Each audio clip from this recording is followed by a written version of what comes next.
All right, so this is a heat transfer with first lecture. It's an introduction. I've asked you to purchase a textbook. It's required. I try to follow the textbook. There's more in this first chapter than we will cover because the first chapter here is a little long and it's all reinforced later in the textbook. But we should get a physical sense of the mechanisms for heat transfer. And the modes of heat transfer that we described: conduction, convection, radiation. And we should have a knowledge of the rate equations that are used to describe conduction, the rate equation for convection, the rate equation for thermal radiation today, and after the end of this lecture in Chapter 1. The resistance concept is just too much. It's easy. We'll get to it the next lecture. Relationship to thermodynamics is always a little bit of a tongue twister because you come into this class having passed engineering thermodynamics, you're introduced to a lot of things like heat transfer, symbols for it, and guess what? There's not a standardized set of symbols, so the symbols that you used in heat transfer, you have to know what are the new symbols that we're going to use in thermodynamics. What are the new symbols in heat transfer? And so what does Q mean, and Q dot mean, and Q double prime mean? And then this is all prereq material about units and dimensions. We use them in every engineering class, and they're very important, and hopefully you are already convinced of its importance and have used it to find your own error when you get stuck in a problem. Hey, the units don't work. What's wrong with the units? And a lot of times that's very helpful. Also, what do you do to start solving a problem? This is probably beneath 4,000 level, but I encourage you to read it. It's basically repeat what's given to you in the problem statement. Organize the information. Be very clear about what you're asked to find. Maybe introduce a symbol for it with a subscript that's meaningful, and know the units, the SI units for it. That is so helpful. And then start writing down principles like, oh, this is probably going to need conservation of energy and Fourier's law and rate of balance equation, something. Right? And then start working through it that way. So this is very important right here and somewhat important right there. Okay, so that's to help guide you as we go through the chapter. What you can do to get an introduction to heat transfer is often just type into a search engine and take a look at images and take a look at some of the images. Here's one that pulled up. It talks about convection is being fluid in motion from where the fluid's hot to where the fluid's cooler. Conduction through the bar of a solid holding the pot that's being heated. The heat could come from convection, the hot gases over the fire, as well as thermal radiation. So you get introduced to the mechanisms of heat transfer. This has been around since you were in grade school. You probably learned it in grade school, right? Conduction, convection, radiation. Here's another one talking about the comfort of livestock. So you have direct sunlight. From your experience, you know, a hot day and the sun's out in August, it's beating down on you. You might look for some shade to get out of that direct sunlight because it leads to some heat stress on you or some animal. Also, sunlight in the visible spectrum, electromagnetic waves or radiation in the visible spectrum, 0.4 to 0.7 micron, is visible. Somewhere in there, it comes from the clouds. It's scattered. It's not always just direct like a beam. Or it can be reflected sunlight from the ground. And actually, that's why we see colors in objects. Why is the grass green and that building over there gray and that car over there purple or whatever color that you're seeing? It's reflected. So those are important. Here's wind. Everybody understands. The air blows over, cools. It can cool you or heat you if the air is cooler or higher temperature. So convection. As well as carry away some moisture. When it carries away some moisture, that's evaporation. That's very important in heat transfer.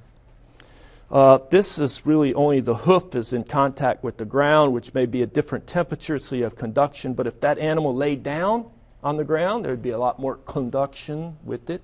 I know that my pets, like dogs, look for things to lay on that are blankets in the winter and sometimes slabs of concrete or something that's cooler in the summer for that heat transfer mode. There's also this infrared radiation, infrared radiation, infrared radiation. Well, it's radiation, radiation, radiation, just like sunlight's electromagnetic radiation, but that infrared is in a longer wavelength, and it's associated with temperatures well below the surface temperature of the sun, which emits a lot in the visible spectrum. Surface temperature of the sun is around 5,800 Kelvin. In this room, 300 Kelvin, those surfaces are emitting photons. The skin on the surface of your face is emitting photons. It's important in the heat transfer off of your skin, as well as if I have convection off of the skin. Roughly, off the face of the skin in a person in not a very windy environment, not a very cold environment, there's about 20% of the heat transfers due to just thermal radiation with the cooler surfaces around the room, the chair, the floor, etc. So that's infrared radiation to and from the ground, from the animal, as well as to and from whatever surroundings. The clouds. The clouds aren't at 5,800 Kelvin like the sun. What you're seeing from the emission is not emission from the sun, but scattering from the sun in the visible spectrum. But the clouds are sending photons at the temperature of the clouds, which are usually pretty cold. Skies are pretty cold. Hey, just at the end of this last year, there was a big snowstorm up in the Panhandle. Did you see it in the news? Lubbock said it's the worst in over 30 years. There's a lot of pictures, how much fell, ice and all. I think it was on the night of December 27th. Very significant snowstorm. As a result of that snowstorm, that blizzard, that brutal blizzard that was in Texas and New Mexico, 35 cows died. Oh, 1,000. Little difference, isn't it? It'd be a tragedy if 35 died, but 35,000 cows died. So there's big impact. Those, a lot of times we think about heat stress in the summer, but you can have stress on animals and lead to their death if they're caught out in the fields and stuff, and the ranchers can't figure out a way to help them in the middle of a blizzard. So anyway, that's a lot of cows. To me, my knowledge, I would throw out that a cow is worth at minimum, at the end of their life, $1,000 to go into hamburger. That's what happens to them. At the prime of their life, more than $1,000. But at a minimum, $1,000. So the economic impact of this, just throw 3 more zeros out there, $35 million. To some people, it's a heavy load. To the people that own the cows. So our modes of heat transfer: conduction, convection, radiation.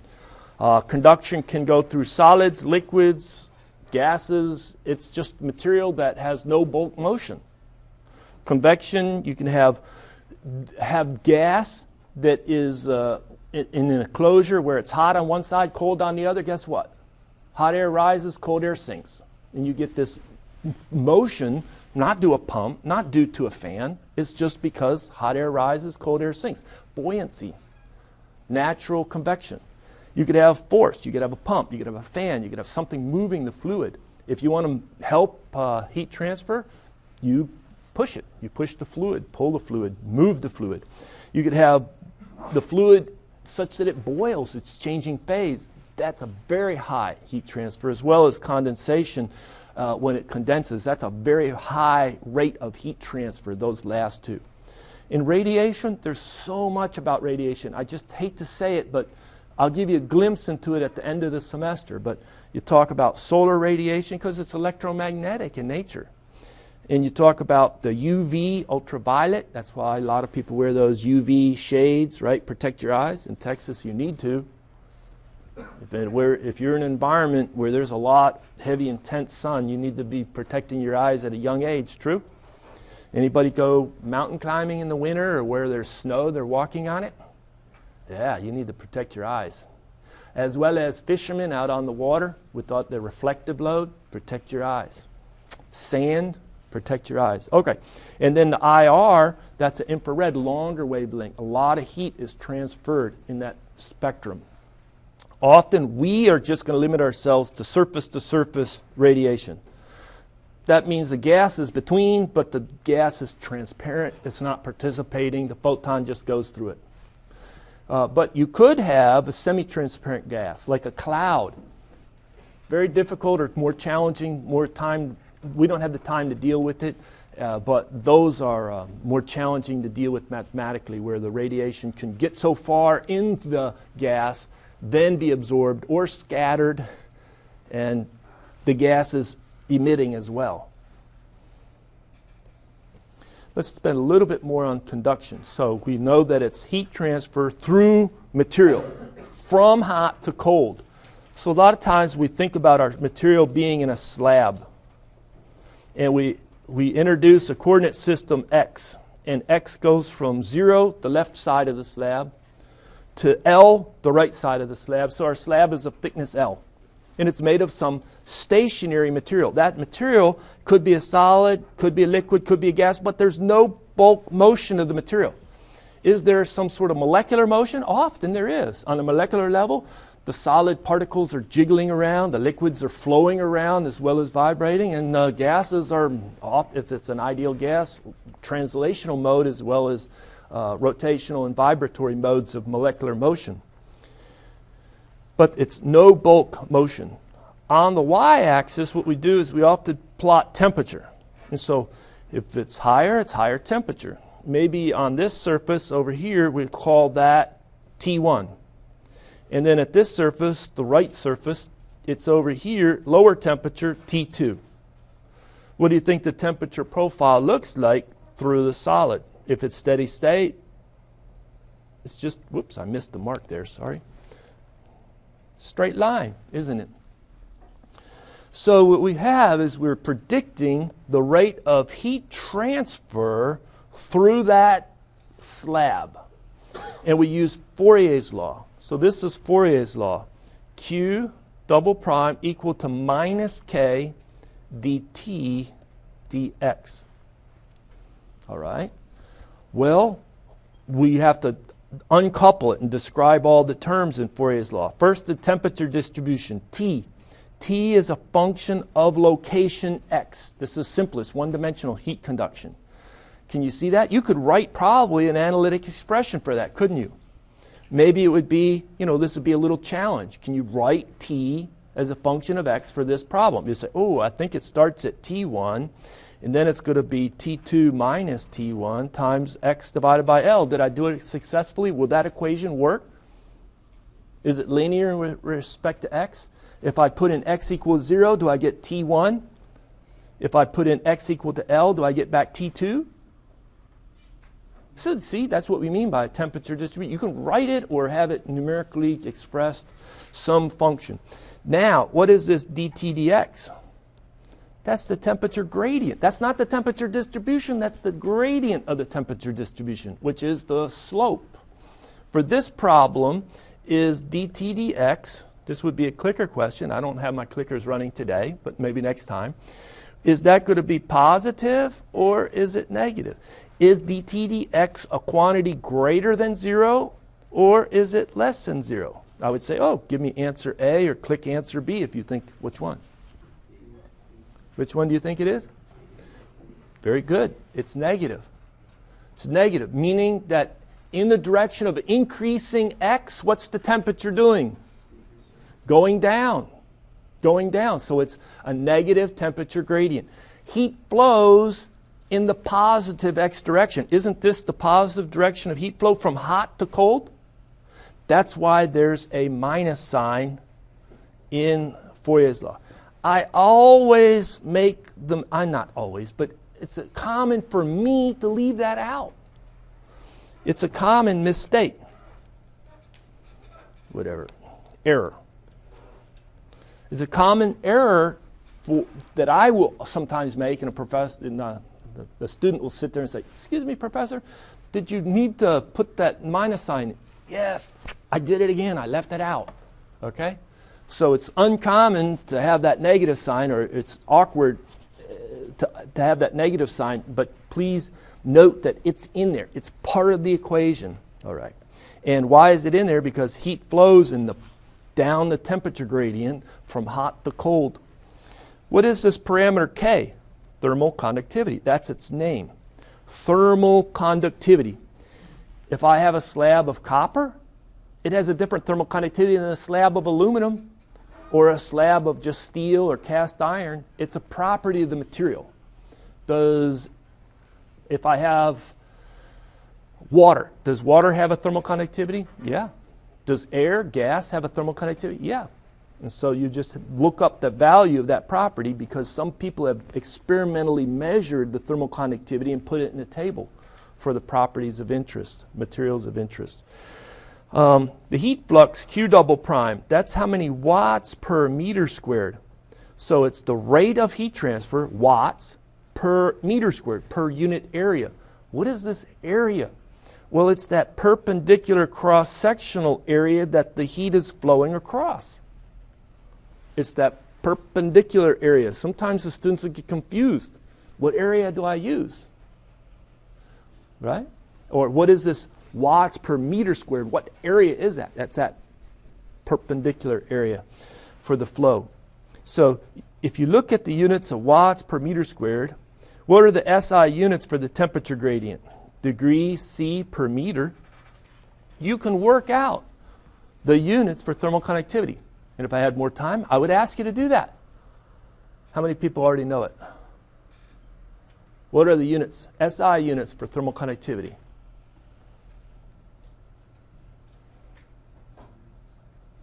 Well, it's watts per, let me write it this way, watts per meter degree C. Work that out. And then we're going to be using this so often, and you want to use units and dominate units and help you debug when you think you have an error. So maybe even commit that to memory. First lecture, why not? Thermal conductivity, I'm going to repeat it to myself. Watts per meter degree C. All right. And then figure out how to quickly evaluate it or remind yourself of it. So this is that cross-sectional area that I talked about. Sometimes we'll put a different symbol for it, but A. But if I take, and I'm interested in the rate of heat transfer, if I multiply the heat flux by the appropriate cross-sectional area, I get the rate of heat transfer. So what would be the units on rate of heat transfer? Watts. Watts. Okay, that's conduction. You can look up typical values of thermal conductivity. You'll find that for gases, low, metals, solids, very high, liquids in between. Okay, and then you'll even remind yourself of different units. Sorry that's not more legible, but I encourage you, you can go beyond the textbook and look for tables and helpful information. Now we think about convection. Well, convection is heat transfer from a solid, especially the surface of the solid, to some fluid that often is moving over it. It's moving fluid. You have to have not only the fluid with the conductivity of the gas or liquid, that type of fluid, but it has to have bulk motion. You have to have bulk motion, sweeping the fluid around. Maybe it's thermally driven, hot air rises, cold air sinks, natural convection, or maybe it's driven by a fan or a pump, something. All right. It's a combination of diffusion, which you'd have with conduction only, and advection. What? What's advection? Bulk motion. Just like a truck, you pick it up here, you deliver it over there. It's just moved, it's moved, okay? So that's what advection is. We think about it with a solid surface, and this is the surface here, okay? And this is all the solid material below. And then we have a fluid that's being swept over the top surface of that solid surface. And we think about, you could talk about X being that direction, normally X a coordinate system in the horizontal, and then Y going out this way, right? Wouldn't that be Y, the most logical XY coordinate system? And if you wanted to, you'd think, okay, I'm going to plot temperature. Now I know it's a little tricky here. And so if the surface temperature is hot, then it's at temperature Ts. And the fluid's at a lower temperature than the solid temperature, the surface temperature, then way out here, this is the temperature of the fluid far away. So they put the little figure 8 subscript on the T. What's that mean? Infinity. What does that mean? Far away from the solid. So far away. So if you're far away, no matter large value of y is, it's the same fluid temperature. It's a constant fluid temperature. But as I get closer and closer to the surface, the hotter surface, what is the temperature going to do? It's going to then go and match up, because the fluid that's really, really close to the solid is essentially stagnant from your fluid mechanics class, right? No slip boundary condition. It has the same temperature. It has the same speed. It has the same temperature. How many people have passed fluid mechanics? All those that didn't raise their hand, sorry, don't have the prereq, right?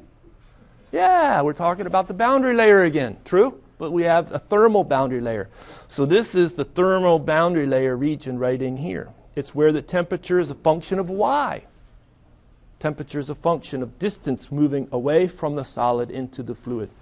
So we have a law of cooling. Sometimes they just say law of cooling. Sometimes they leave out Newton's name because he's done so much. It's like, okay, Newton did this, Newton did that, Newton did everything. But Newton's law of cooling. When they say Fourier's law, right here, everybody that's taken heat transfer knows exactly what they're talking about. Fourier's law. Somebody says, yeah, I'm studying convection. They just say the law of cooling. They don't maybe say Newton's law of cooling. But what is that equation? Newton's law of cooling has a convection coefficient H times the temperature difference. So the heat flux Q double prime is H times delta T. So the temperature difference, Ts minus T infinity, and the convection coefficient H. H depends on not only what fluid is flowing, but also how it's flowing. Is it flowing very fast, or is it flowing very slow? Is it a very steep boundary layer or a shallow boundary layer? It all depends on the boundary layer. Can you tell, let's do this. What is the SI units for temperature difference? Degree C. Heat flux, Q double prime, watts per meter squared, SI units. What are the SI units of the convection coefficient? Watts per meter squared degree C. Exactly right. So what's the difference between K, thermal conductivity, what were those SI units? Watts per meter degree C, and H, watts per meter squared degree C. Every now and then I may slip, or other students may slip, and they may think, oh, that needs to be a 2 there on K. But it's not a 2 there. It's not meters squared on the thermal conductivity. It's watts per meter degree C. All right. Is there a minus sign? No. It's one of these things go like back to statics. You assume the direction of the force. If you calculate a negative F, then hey, it's in the different direction. Same thing here. Maybe you know, often we know what's hot and what's cold, and so we get the direction of the heat transfer correct from the beginning, and then we calculate that as a positive quantity. But if you didn't know it and you guessed, oh, the surface is hot, but then the surface ended up being colder, then you would calculate a negative Q indicating it's in the opposite direction of what you assumed. Okay, so sometimes it's not wrong to write Newton's law of cooling as H T infinity minus Ts. It's okay. It's just that that direction for the Q double prime is in the opposite of the other. Basically, we as engineers take responsibility for our own signs. All right. How about the area? Well, this area is still the cross-sectional area for the heat transfer to go across. And so, you get the right area. You then multiply the heat flux by the area, and you get the heat rate, or the rate of heat transfer. What would be the SI units? Watts. Is that the same as what we did for conduction? Yes, it is. You can typical values of convection coefficients. The textbook has a table all over the internet. You could find them. You have gases versus liquids. Gases that are free convection, low. Gases, forced convection, higher. Liquids in forced convection, higher. You have boiling and condensation, very, very high, because that liquid's changing phase in boiling or condensing. So there's a range of values out there.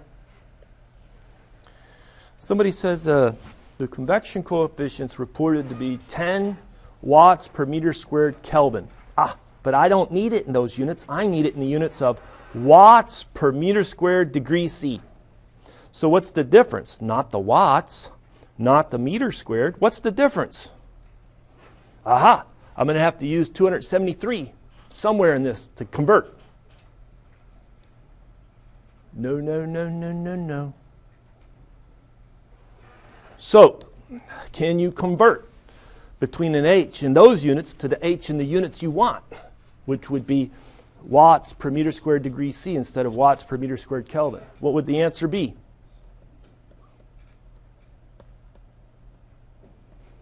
The same. Why? I'll answer that question repeatedly throughout the semester. On the first day, I'm going to really encourage you to struggle with it. Not that I'm hiding anything from you. It's just that I'm not the only source of information for you. The textbook's there, the internet's there, your friends are there, everybody's there. If people think only true information is given from me telling you, and that's not true. So struggle with it. It'll be more meaningful for you, right? Radiation heat transfer. It's electromagnetic in nature. And when you go back and remember, we studied light. We studied electromagnetic waves and photons. You had that dual description of electromagnetic phenomenon. You could think about it in waves or as particles and packets. Sometimes we think about sending out little photons like packets. Sometimes we think about the wave nature to it, and we talk about its wavelength. All right. You can go through a vacuum. Most of the space between here and the surface of the sun is a vacuum. A pretty good vacuum. Not a perfect vacuum, but I don't know where there is a perfect vacuum.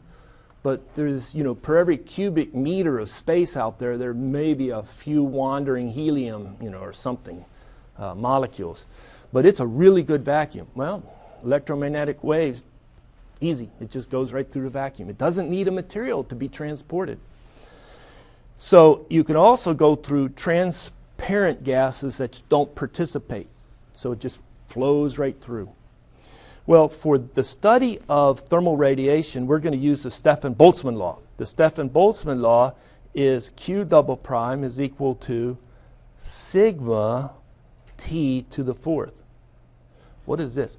This is the rate of emission from a surface. That's the original way of writing the Stefan-Boltzmann law. It has temperature in it, T, and you need to put in it in Kelvin. It must be in Kelvin. You can't put in C. Think about it. Put in 0 degrees C. That's not that cold. I know it's cold for us humans, but it's not that cold for machinery and other engineering applications. You would put T to the fourth, 0 to the fourth. Everything that is above 0 Kelvin has some electromagnetic emission due to thermal radiation coming off its surfaces. So we need to put temperature in absolute in Kelvin. The Stefan-Boltzmann law has the Stefan-Boltzmann constant, which in SI units is 5.67 times 10 to the minus 8 watts per meter squared Kelvin to the fourth. I know there's some more digits on there, but 5.67 is good enough. There's some extra change out there. Like, what's pi? Pi is 3.14159, blah, blah. Okay, it never ends. But Stefan-Boltzmann constant, we could get it to more digits, but everybody just throws 5.67 times 10 to the minus 8. So you put in temperature to the fourth power, and then you have that heat flux. Well, this is the perfect surface emitting radiation. It's the best. But if you have not the best emitting surface, we characterize it by a property known as the emissivity. I just modified the Stefan-Boltzmann law. This is no longer the original pure Stefan-Boltzmann law. I put in a real property known as the emissivity of the surface. So the emissivity of the surface, can you tell what SI units it has? Dimensionless. And the emissivity goes between 0 and 1. Close to 1, it's what we call black. It's very good absorber emitter. I know this is a lot to absorb the first day. And if it has a low emissivity, think of a foil, like a silvery, shiny surface, a reflecting surface. It doesn't absorb well. It doesn't emit well. It has a low emissivity. All right. And the same as the heat flux, Q double prime. And if you wanted the rate of emission from it, you would multiply Q double prime times the area. So we have this surface right here. Maybe you think the roof of a building at night. And it's emitting photons at that rate given by the Stefan-Boltzmann law. So it's radiatively cooling. Don't put the sun out in the middle of the day. Keep that simple. But you also have the sky. And I know that I mentioned that the sky temperature is cold, but the sky isn't 0 Kelvin. It's cold. On a cloudless winter night, it's colder than a cloudy winter night. And so if you haven't picked that up, a lot of times you can walk outside at night. You're about ready to go to bed. You wonder how hard a freeze you might have. You know, temperature's dropping. You look up in the sky. If it's a cloudless winter night, it's going to continue to radiatively cool, and it'll be colder. If it's covered with thick clouds, you can't see the stars or anything, you probably are not going to have that low a temperature that night. Okay, so the sky temperature is highly dependent on clouds in the sky. But so I have the temperature of the roof, let's call this T, and I have the sky temperature. So photons are leaving the roof, going toward the sky, but the sky is at non-zero temperature. It's sending them back too. So here's the modified equation. We might call it a modified Stefan-Boltzmann equation for the net rate of radiative exchange, where it would have the emissivity of the roof, the Stefan-Boltzmann constant, the temperature of the roof to the fourth power, that's how well it's sending them out, minus the temperature of the sky to the fourth power, that's how well the sky is sending them back. Net exchange. They're at different wavelengths typically, but there is the net exchange, and that would be in the direction going from the roof to the sky, Q double prime, and it's per unit area of the roof. So if I multiply by the area of the roof, then I get the rate of heat transfer from the roof.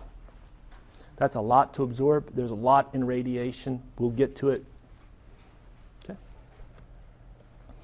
So you could look at typical values of emissivities. Metals, low. Paints and other things, cloth, fabric. Surface of the skin. I talked about my skin right here. About 0.98 is a good value. 0.98 for the emissivity. Thermodynamics. You passed this class to be here. You had the first law of thermodynamics, undergoing a process. Remember that? So the final energy minus the initial energy is equal to how much heat was transferred in during the process minus the work done during the process. True? Hey, there's a Q. Somebody said, divide everything per unit mass. You have a lowercase q and a lowercase w. That was a lowercase q meant what? This had units of, let's say, kilojoule. This has units of kilojoule per kilogram. Oh, but you could write it on a rate basis for a closed system. You say, oh, the rate of change of energy in the system with respect to time is the rate at which it's flowing in with heat minus the rate it's flowing out with work. And then you say, well, let's do it now for a rate basis for an open system with a control volume. So I have a control volume. I'm just going to have one inlet and one outlet, and we're going to do steady.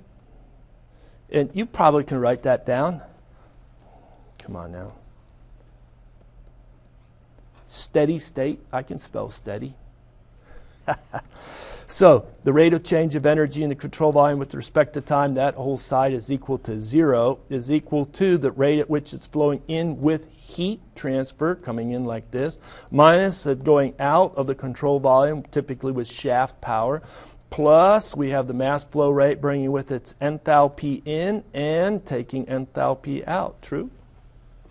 And you say, oh, this is a turbine. Somebody says, well, that's like lowercase q minus lowercase w plus h1 minus h2. What did we do between that equation and that equation? Divided by the mass flow rate. True? So that this lowercase q meant q dot divided by m dot sometimes. in Thermo 1? Well, we've been introduced to new symbols. And what you want to do when you have new information is put it in context of your previous information. So in the previous class, what was big Q? What was it for?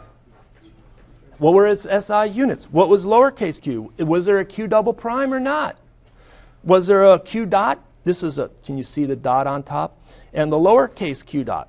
Which ones were used and which ones weren't used? And if they were used, what did they mean? And what were the typical units? Same list. This class. By the end of chapter 1, we should be able to do the same thing. Professor, are you going to tell us? I want you to read the book. I want you to read, okay? So I'll tell you later, but I'm running out of time right now. But read the book, okay? And then do a quick comparison. There's a lot of true and false questions I could ask. If you haven't had me before, I like to ask a lot of questions. The question would be like, in order to have heat transfer, there must be a temperature difference. True or false? You'd be able to answer that question after perusing chapter 1. Take a look at this. What is a symbol for thermal conductivity? What are the typical SI units for thermal conductivity? Good questions, true? Hey, I might be ready to ask these questions next time. And the same thing for emissivity. So in this chapter, when you look at it, especially this section is very, very important. And then put this new knowledge in context of what prior knowledge you have coming from thermodynamics. Thank you for your attention. I'll see you next time.